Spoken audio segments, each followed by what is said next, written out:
student, they used to say it's a reflection of what you're going to get in KCSA.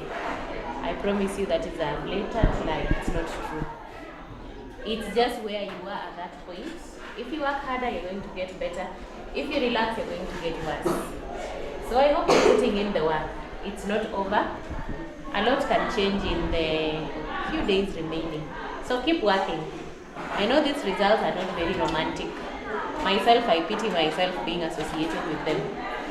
But the most important thing is that something can be done. So do it. Commit yourself to doing it. It will be much, much better. Thank you. You succeed in our education after secondary education. Then you went to university. How to pursue higher education, maybe in foreign country? Yes. Okay, so that's a good question. It's basically asking, hey, you succeed here, you go to university, you succeed, and you want to pursue further education and even employment outside the United States. And that's exactly what I did. So that's a very good question, right? So one thing that, again, sticks or will take you through that process is what we've covered here. You need to continue to work hard, right? First, you need to be able to pass and do well here. And then you, of course, from here, there are usually opportunities where you can also go outside and do your studies outside of the country, go to universities outside of the country, or you can also go here, do your bachelor's or diploma, and then from there you can go do your master's, okay? So I'll tell you a little bit of how how my journey was, okay? So I graduated from high school, and then I joined the University of Nairobi as an electrical engineering student. And during that time, I was working on ways to go do my studies outside the country. And I was exploring different countries. There are many, many countries that you can go and study, right? So we have United States, that's where I went. We have Canada, we have Australia. So if we talk about North America, we have Canada, United States. So the main places you will go. South America, you have places like Colombia, Brazil, that you can go. Europe, there's United Kingdom, there's France, there's Germany, there's Netherlands, there's a lot of places, right? And then in Asia, you have India, you have Malaysia, you have China, those places. And then we have Australia as well, where you can also go for your further studies. So most of these studies are a little bit expensive if you go and pay for yourself. So if you can finance yourself, then well and good, right? But how about for those people who cannot finance themselves, like I was? So there are usually programs. There are agencies in this country, and the ones that I worked with were in Nairobi, where you will go, you provide your results, and they will help you through the application. The application here is, well, you provide your results slip if you are going directly from your KCSE. If you have already graduated from university and you have your diploma or you have your degree, then you will present your transcript from the university. And what they will do is they'll look at how you have performed. And based on how you have performed, the school will allocate you some scholarship. So at the end of the day, it's again how you perform. That's why I say the elements that we discuss of success, you have to carry those through with you, right? So the schools will look at your performance, you have performed well. If you have an A or your first class honors, then they'll give you this amount of scholarship. And then it gradually decreases with change in performance. So that is the way that I did. And we're living in a world where it's much more connected than during that time, right? This was back in 2008, 2009. But now we are much more connected. We have smartphones. That time there was no smartphones, right? So you are much more connected. You can connect with the university through your phones. You can communicate with them. They will provide you more information that you need.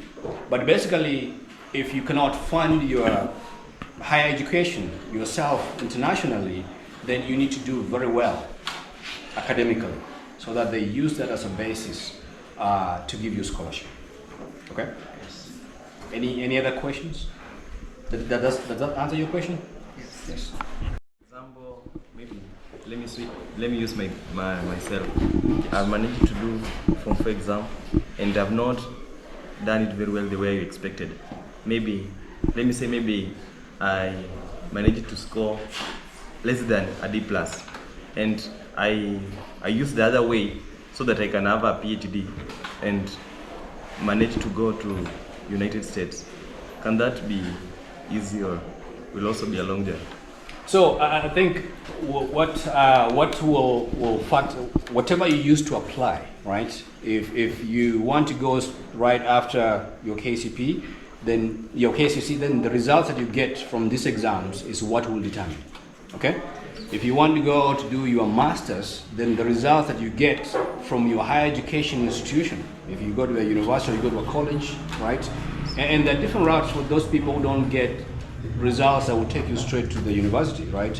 There's a route where you can go do your diploma, and then from diploma you can go do your degree. So it's not the end if you don't directly go to the university. There's a lot of colleges I think around that offers diplomas, and once you do well in your diploma, so there's a chance there. Even if your hard work didn't really pay off here, go get a diploma, perform very well, and then go do your university. It will be shorter time. So I have actually a niece, a nephew of mine who's doing the same thing. He went to KCO University, did a diploma for about 2 years, and then now he's going to do his bachelor's, which you carry your credits that you've already completed in your diploma into the university, and then you continue from there for another 2 years. So there's always a path, right? But in every stage that you are, you need to work hard to make sure that the results that you get there is what will jumpstart you into the next step. Okay? So, yeah, you go through that route, you get to do your bachelor's, you do very well, then you go, right? If your bachelor's, again, didn't work very well, you can advance into master's, and then go as a research assistant and then do your PhD. So no one should give up. No one should say, hey, I did not get an entrance to a university. There's always ways, even if it's to settle certificate. Okay? Yes. Let's do that. Let's not sit idle. The Bible says, an idle mind is a devil's workshop, right? Mm-hmm. So we should make sure that at least there's something that is keeping us busy. There's something that is utilizing our intelligence. Because the more you stay, the more your intelligence deteriorates, right? So let's make sure that we are doing something, however small it is. It might be not acceptable by others, okay? Yes. But we need to own our story. We all come from different backgrounds. I remember the high school that I went was in Nairobi. It's called Lenana High School, Lenana School. And it had students from all over the place, of all calibers, financially, politically. So I was studying with children of politicians, right? But I was coming from a village here, right? It was my very first time to be in such a place. And when you come to like a visiting day, you have a family that they will show up with 5 cars, with house-made chairs and food, and they will sit under a tree and celebrate. That is visiting day. But I was there by myself. My father could not, or my parents could not travel all the way from here for only one day, right? But I never felt discouraged. Those are the challenges that really encourage us, right? You sit there and you think about it and like, okay, I want a life like that, or I want to provide my children maybe a life like that. And that's what empowers you. You understand? So you need to first own your story. You might come from a family that you yourself don't like, maybe financially, right? You might be staying closely with friends who have better things than you have, better shoes, better watches, better phones. But you need to understand that you need to own your story. That at some point you need to have yours. And once you have yours, you really appreciate it. Okay? Yes. Any other questions? At least from back there. Or at least a lady. You need to gender balance. On TikTok and so you know. Can I ask on their behalf? Yes, please. Yes, I've got 2 questions. Yes. The first one, you said you are doing electrical engineering. Then, when you moved the other side, you transited to computer engineering. Why? Okay, that's a good question. So one thing you realize, and this is part of embracing failure and embracing change, we change a lot, right? what you wanted yesterday is probably not what you want today. When you join at Form 1, what you wanted to be may not be what you want to be right now. Okay? So what you want to be right now may change a few years from now. Okay? So you need to be able to embrace it and understand yourself. As long as something that you're passionate about and you want to do it and you can give 100%, then go for it. Even if it's something that is slightly different from what you wanted. And we also live in a society whereby there's a lot of influence from our environment. And when I talk about environment, we talk about our parents most of the time. Yes. Parents want you to do something very specific because they're the one funding it, so you may end up doing something that they want, but you don't want it. And eventually you get to a point whereby you want to do now what you want. So for me, the reason why I changed, when I joined Form 1, all the way to about Form 3, I wanted to be a doctor. I wanted to be a dental surgeon. But over time that changed. So when I was graduating at Form 4, I wanted to be an engineer, right? Specifically computer engineering. And that I was influenced by a brother of mine who was at the time in the University of Nairobi. He was studying medicine, yes, but he bought a computer. So when I was off school, I would stay with him, I would play with the computer. So I ended up liking computers. I was selected to go to the University of Nairobi, but University of Nairobi did not have computer engineering course, okay? So the only thing that was very close to it was electro and electronic engineering. That's why I ended up doing electro and electronic engineering. I didn't stay in the University of Nairobi for too long, for only 2 semesters, while I was working on my application to go to the United States. And then when I was able to get an admission and migrate to the United States, that's when I found a school that was offering computer engineering. So that is my journey, right? Changes will happen, you know, people will come into your life and tell you to do one thing or pressure you to do one thing, but eventually you get to a point whereby you figure out what you want to do. And that might take a very long time. You might get into your 30s and then realize, you know what, maybe, yes, I want to come be a teacher and support my other teachers, right? And that's all okay. Because success is a journey, right? It's not, the way, there's a guy who perfectly, for me, defined and says, it's a progressive realization of what the ideal. So even that teacher that wakes up every day in the morning, gets ready to come and educate you, because that is what exactly they want to do in life. That's what they feel is their purposes in life. That is success. So we should not look success as just being a president or a CEO somewhere or a doctor. As long as you are creating something that it's worthy. Last time we talked about looking at ourselves as creators, right? So you wake up every day, what are you going to create, right? Are you going to create peace? Are you going to come here and educate the society? Because I said even teaching is one of the most underappreciated profession. So again, it's all a journey. Don't just wait for the milestones, right? Because once the milestones gets here, you'll get excited, and then you'll not have anything to be happy about. So enjoy the journey, enjoy the change. Just make sure that in everything that you choose to do, you have to give your 100%. And if you give everything, what you do 100%, 99% of the time, you will get it. The 0.1% is the failures that are out of our control. Good question. Maybe you can tell us, or you can tell them the prerequisites of doing computer engineering. Okay, so computer engineering, and let me first maybe kind of expound what computer engineering is, because the computer world is so wide, right? So we have computer engineering, we have software engineering, right? And computer science. Computer engineering, we've all worked with a computer. If you have not worked on a computer, your smartphone is basically a computer behind the scenes.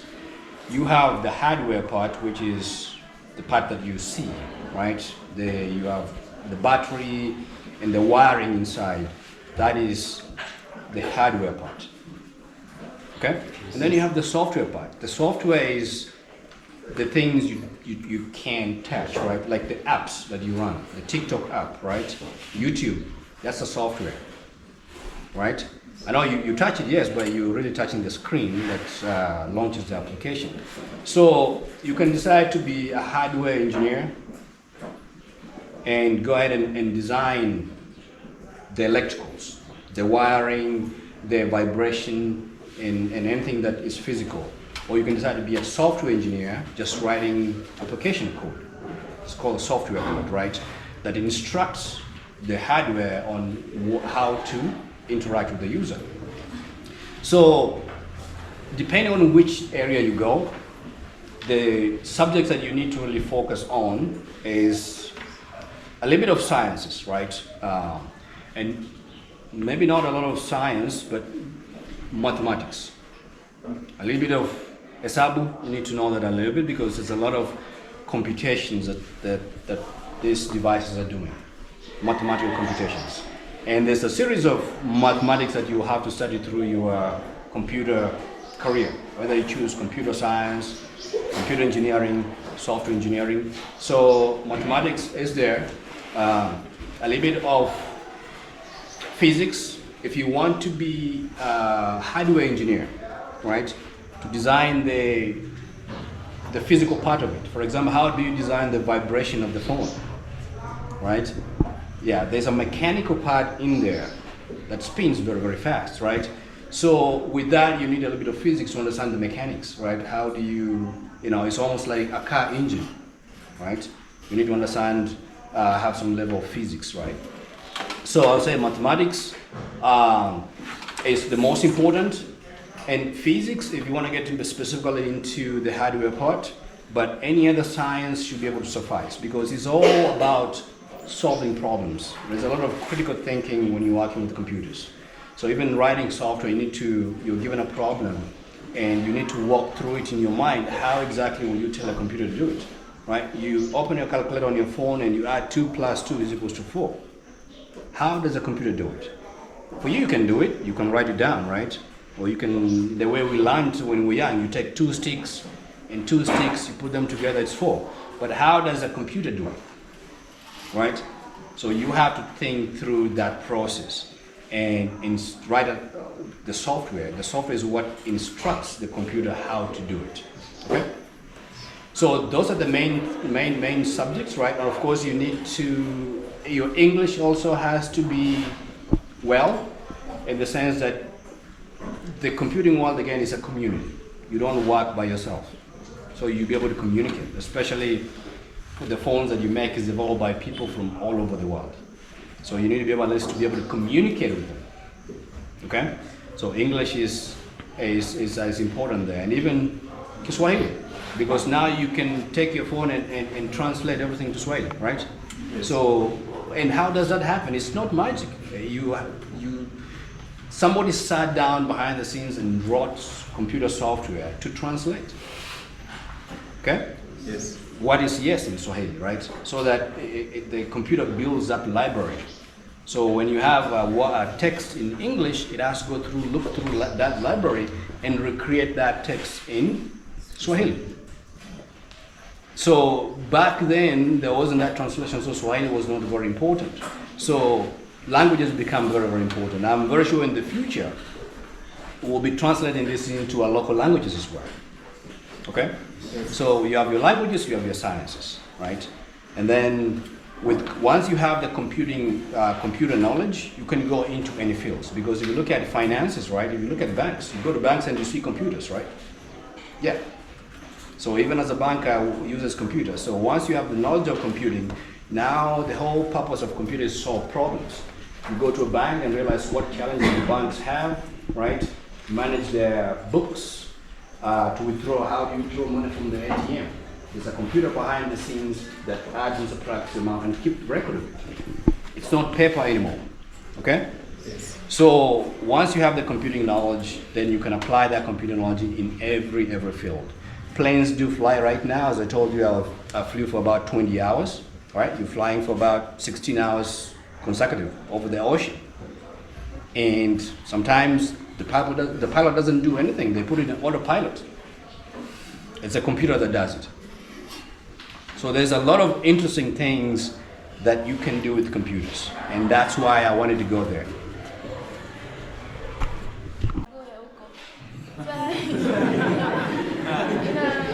compare aje na ushazoea huko? Naweza compare aje na huko? So Texas is bigger than Kenya in land area, right? It's one of the states, one of the 50 states. It's bigger than Kenya. It's actually the largest state in the United States. So there, in every state there's a big city, and there's also the rural areas. Okay, so Texas has 3 big cities: Dallas. That's where I stay, right? Actually, Dallas has the world's largest airport, second largest airport in the world. So it's a very big city, bigger than Nairobi. You guys been there maybe 3 or 4 times the size of Nairobi. And then there's another city called Houston. Houston, that's where you had about the space shuttle going to the moon. They launched from Houston, Texas, right, close to the Atlantic Ocean. And then there's another city called Austin, which is the capital city of Texas. It's Austin. These cities are about 4 hours drive from each other, okay? And the rest of the land, of course, is we have farmland, right? So orchards there, yes. It's a little bit different because maybe it's a little bit developed, right? There are roads, mostly tarmac roads, all the way to the villages.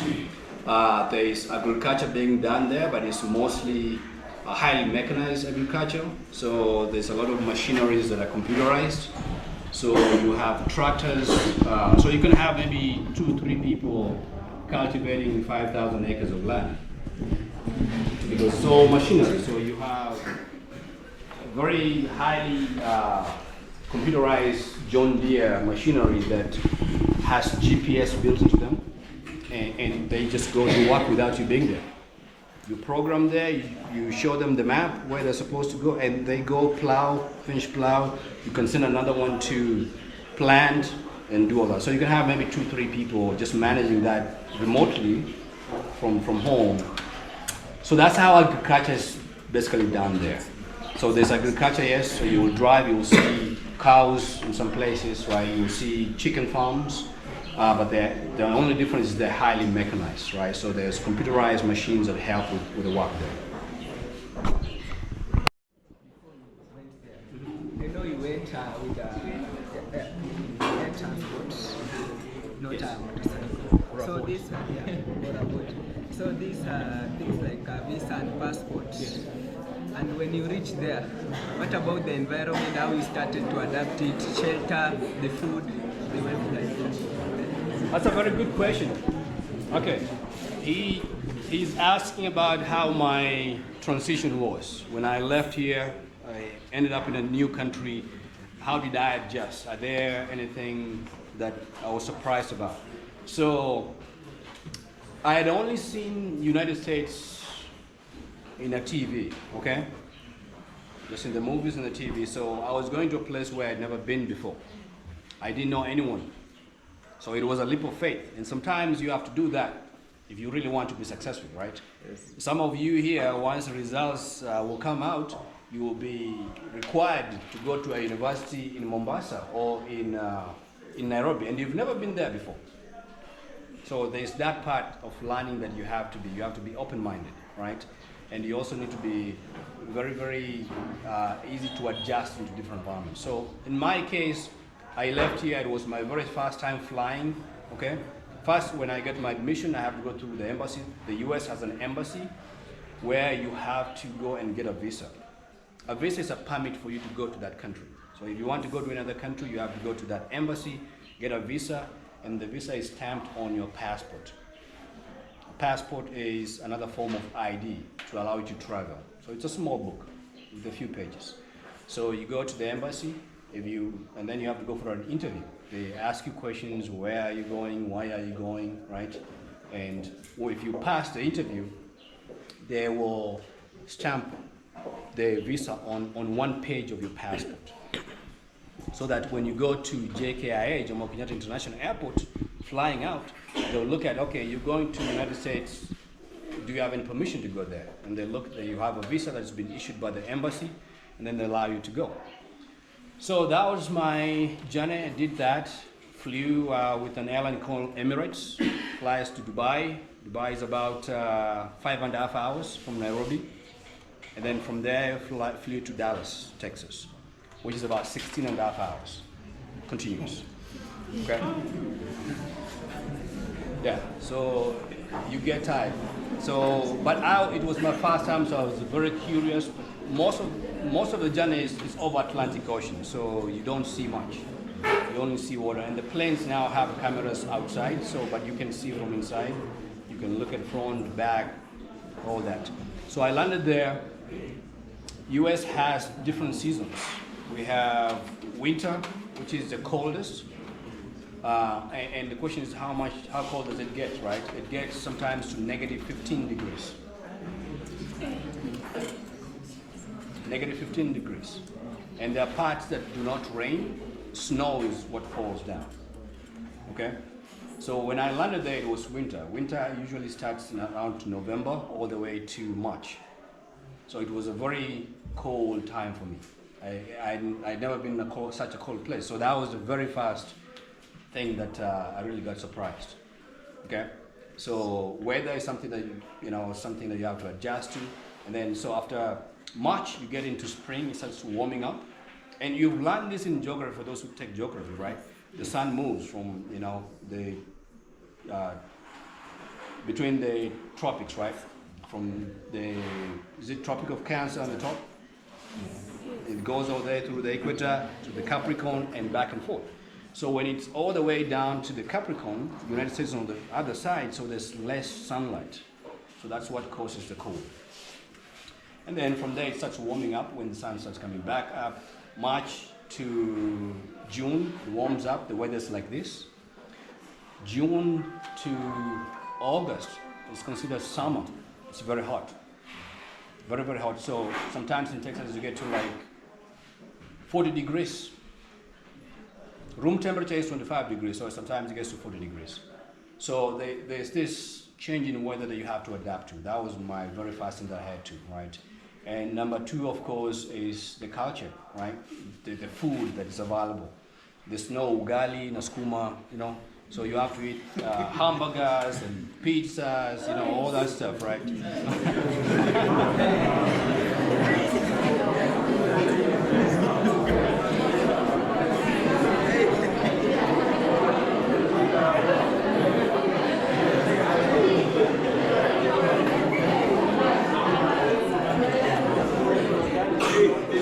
That's one of the things that you have to adjust. The food changes, of course, the weather changes, and also the people that you interact with. Right now, you're interacting with people from all over the place. Some of these schools have international communities where you are studying with students from all over the place. Right? As I said, Japan, Canada, Australia, you're all in the same class. So, yeah. So.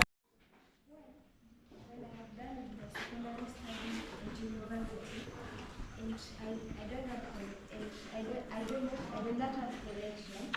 Will you connect me?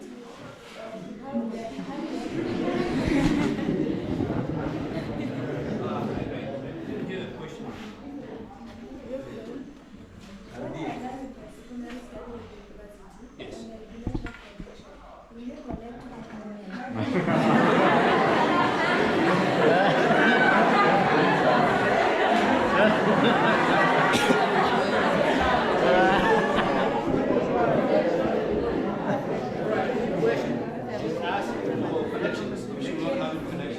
So essentially the process is very much the same, right?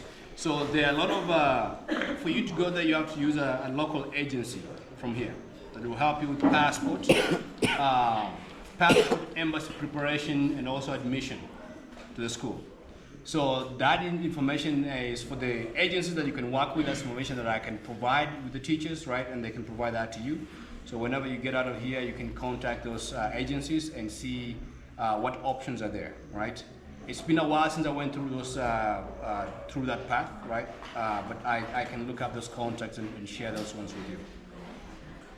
So that's the best connection I can get to you. About the culture, so that I did not. I want to practice my culture, such as my language, type of food. How can I be helped? You want to practice here? No, there.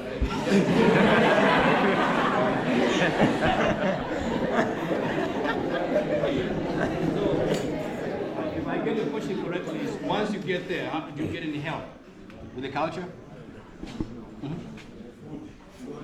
My language, so when I come back, I can be able to speak my language such as Kiswahili. Like you. When you come back here, Yes. when you go there,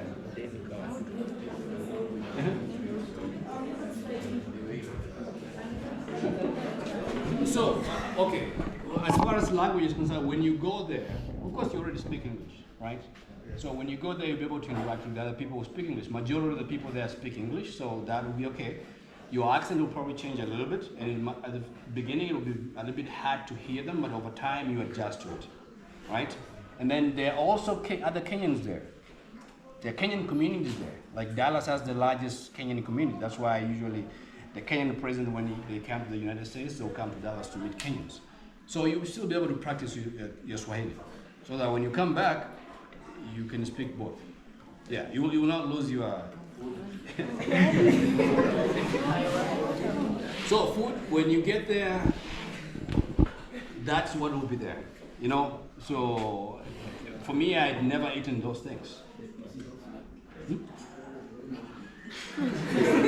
No, but you can still get maize flour, right? There are certain states that have there are Kenyans who open business who import things from here, but that will not be readily available.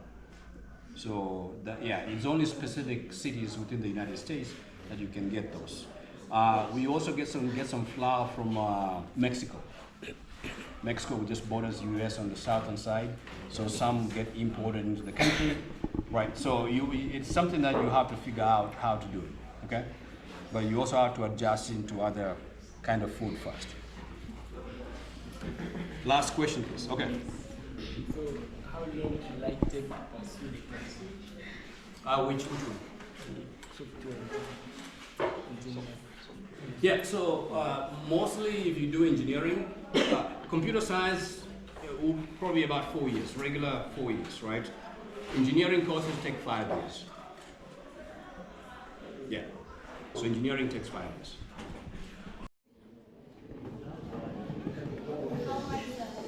How much did you pay for visa and passport? For visa and passport, so back then visa fee was 11,000 Kenyan shillings. That was back in 2009. Right now it's about 28,000.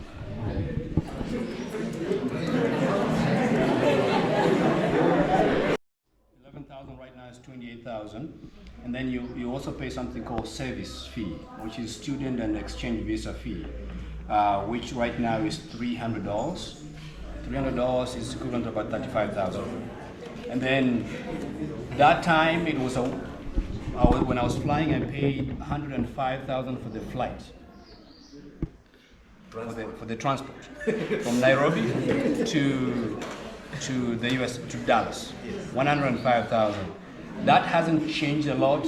When I was coming 2 weeks ago, I paid maybe 150,000, but it's a return ticket, right? It pays for coming and going back. Thank you very much. So there's one thing I would like to do. So one last thing, to continue to motivate you guys before your exams, what we're going to do is, or what I'm going to do is, I'll make some pledges here, right? For those who perform well, okay? So for every A, I will give out 10,000 to that person, okay? 10,000 Kenyan shillings, and for every B, it will be 5,000. Once the results come out, I'll be in touch with your principal, and then for those that will achieve those scores, we'll be able to at least fulfill that promise. Otherwise, thank you very much. It was an honor to speak to you today, and I wish you all the best in your exams. Thank you.